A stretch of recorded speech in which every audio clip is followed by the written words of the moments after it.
स्वागत है आप सबका आपके अपने YouTube चैनल मैथ्स बाय विनय गुरुजी में।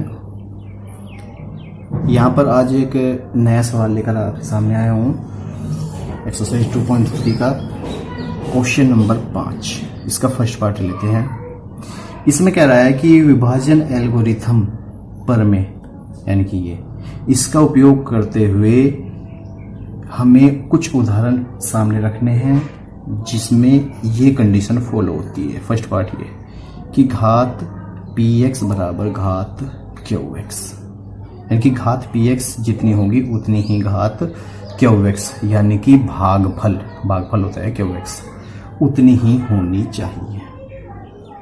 ठीक है, इसके लिए जब भी हम यहाँ पर 3 टाइप के क्वेश्चन है, तीनों में हमें ध्यान रखना है कि हम अपनी तरफ से 2 चीज मान सकते हैं बस, px और gx। gx का मतलब होता है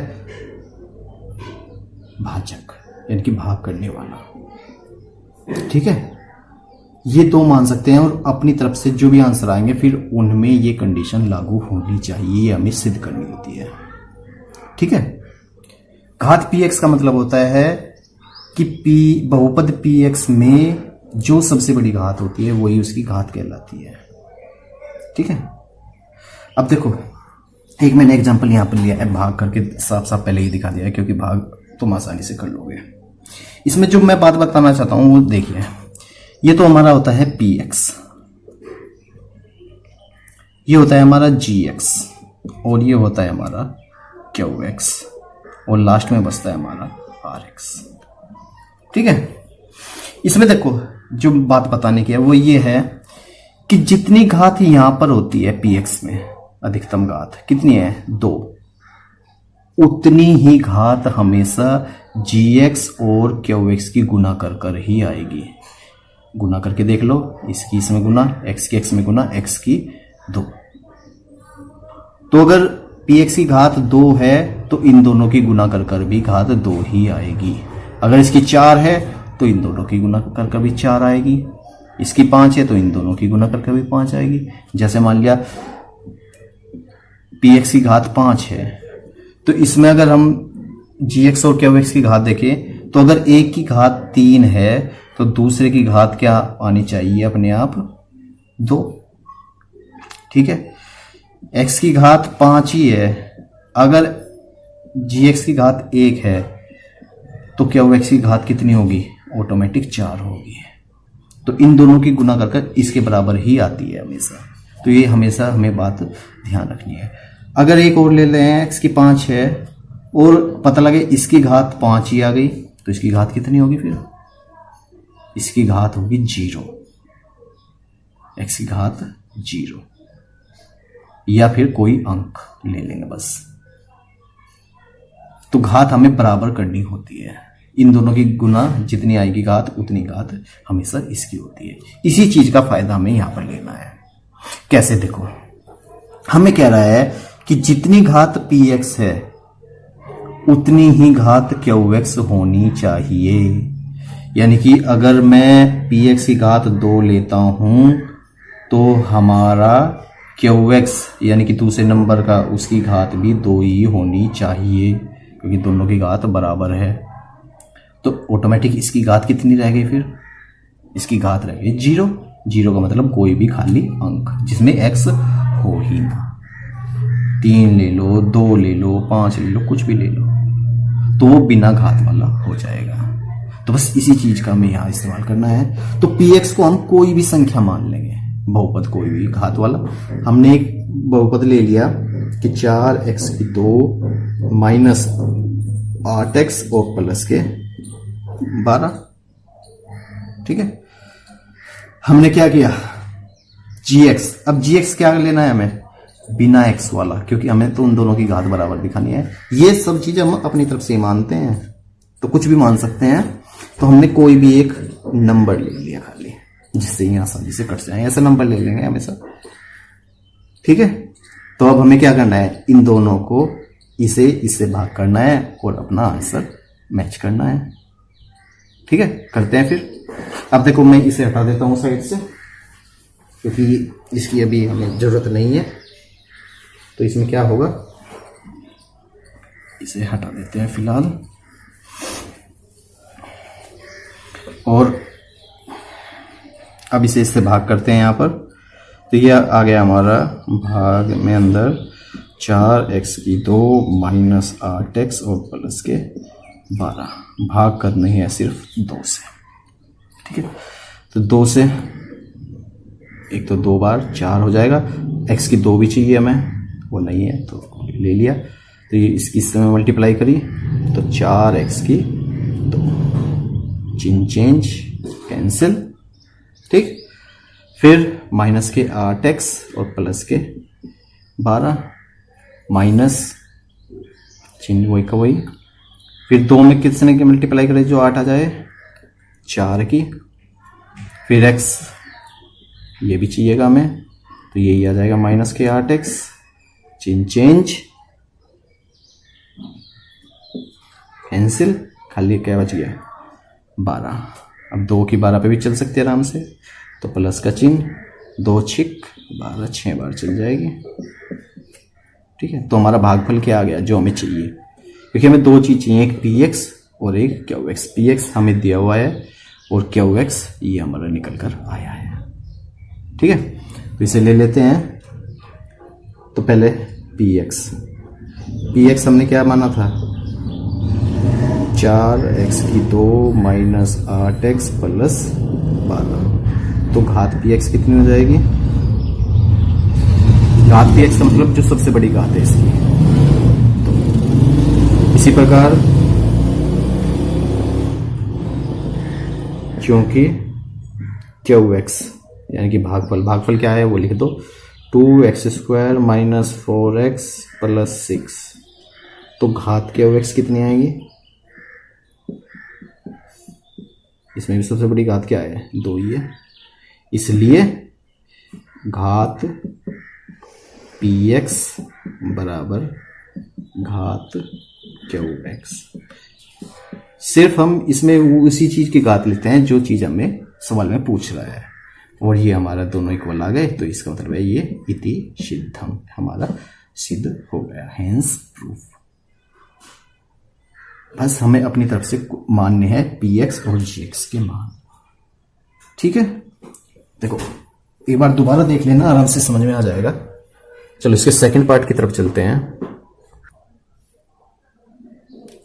शुरू करते हैं फिर अपना सेकंड पार्ट। सेकंड पार्ट में क्या रहा है, घात qx बराबर घात rx। qx यानी कि भागफल, rx यानी कि शेषफल। इन दोनों की घात सेम होनी चाहिए, यानी कि अगर इसकी 2 घात है तो इसकी भी 2 घात बचनी चाहिए, इसकी 1 है तो इसकी भी घात 1 होनी चाहिए, इसकी 0 है तो इसकी भी 0 होनी चाहिए। तो घात जब भी सेम हो सकती है तो हम क्या करेंगे, देखो इस सवाल में सबसे आसान तरीका है कि आप, क्योंकि मानना तो हमें px और gx को ही है बस।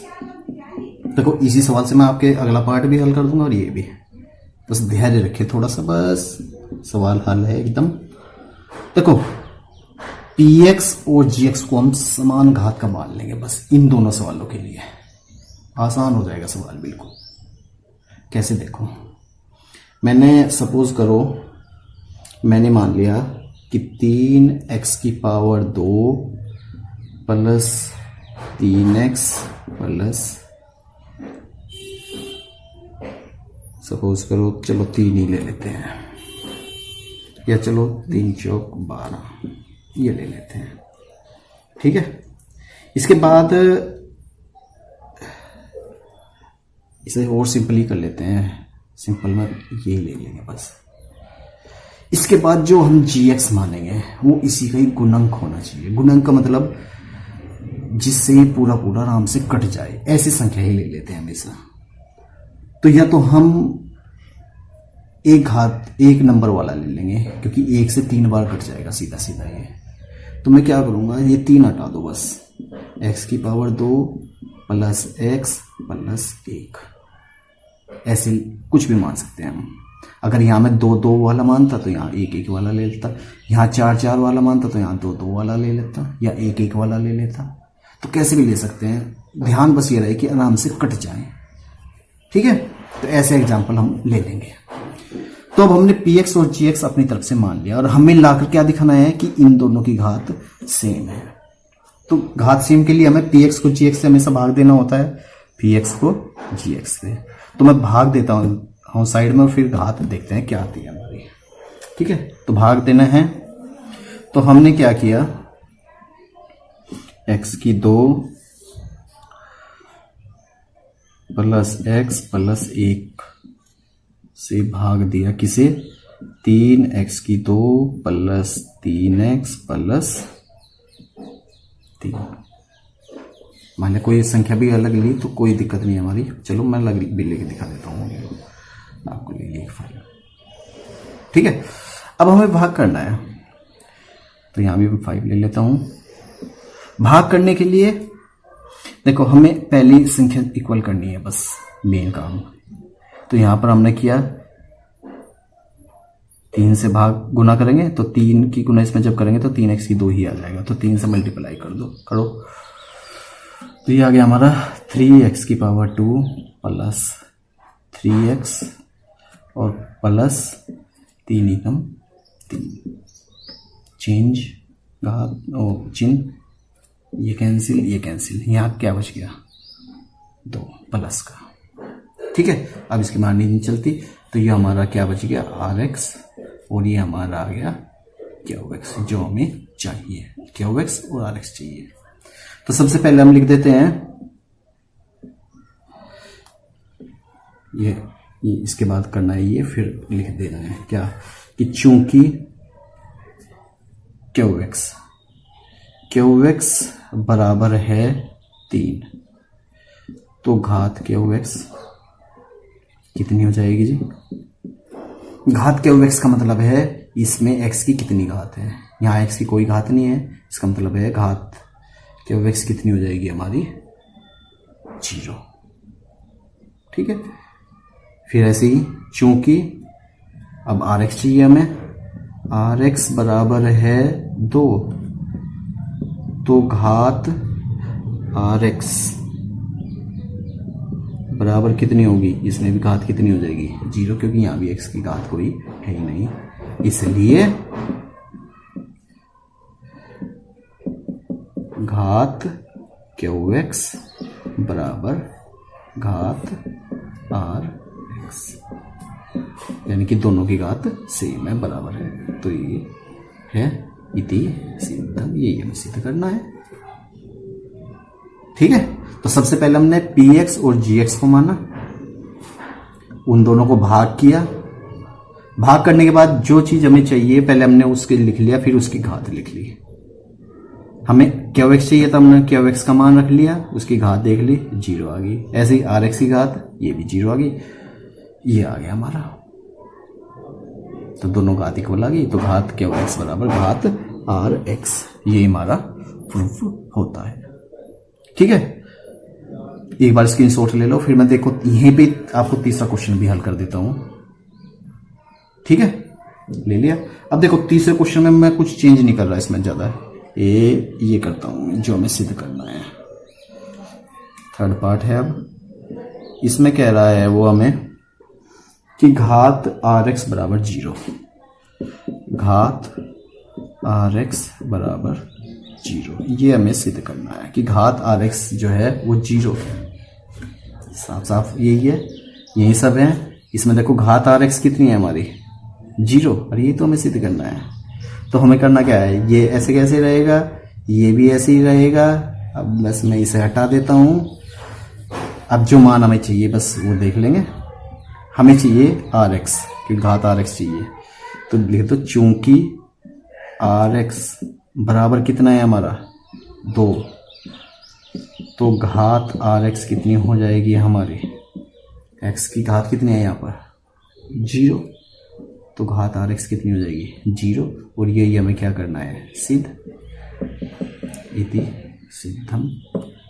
थोड़ा सा टेक्निकली है क्योंकि हमें सोचना पड़ता है px और gx के बारे में कि हमें क्या मानना है। तो 2 पार्ट तो एक ही सवाल से हल हो गए, और एक के बारे में थोड़ा सा दिमाग लगा लेंगे, बस कंप्लीट हो जाएगा। और आज हमारा ये चैप्टर कंप्लीट होता है बहुपद का। उम्मीद है आपको ये चैप्टर बड़ी अच्छी तरीके से समझ में आ गया होगा। एनसीईआरटी के सभी सवाल हो चुके हैं। अच्छा होगा कि आप पहले मेरी सबसे पहली वीडियो जो इंट्रोडक्शन की है वो जरूर देख लें, क्योंकि उसका ही यूज द्विघात समीकरण में होने वाला है। ठीक है, तो धन्यवाद है आपका, आपने अपना कीमती समय दिया। बाकी मिलते हैं आपको अपनी अगली वीडियो में नए चैप्टर के साथ, नई खुशियों के साथ। धन्यवाद।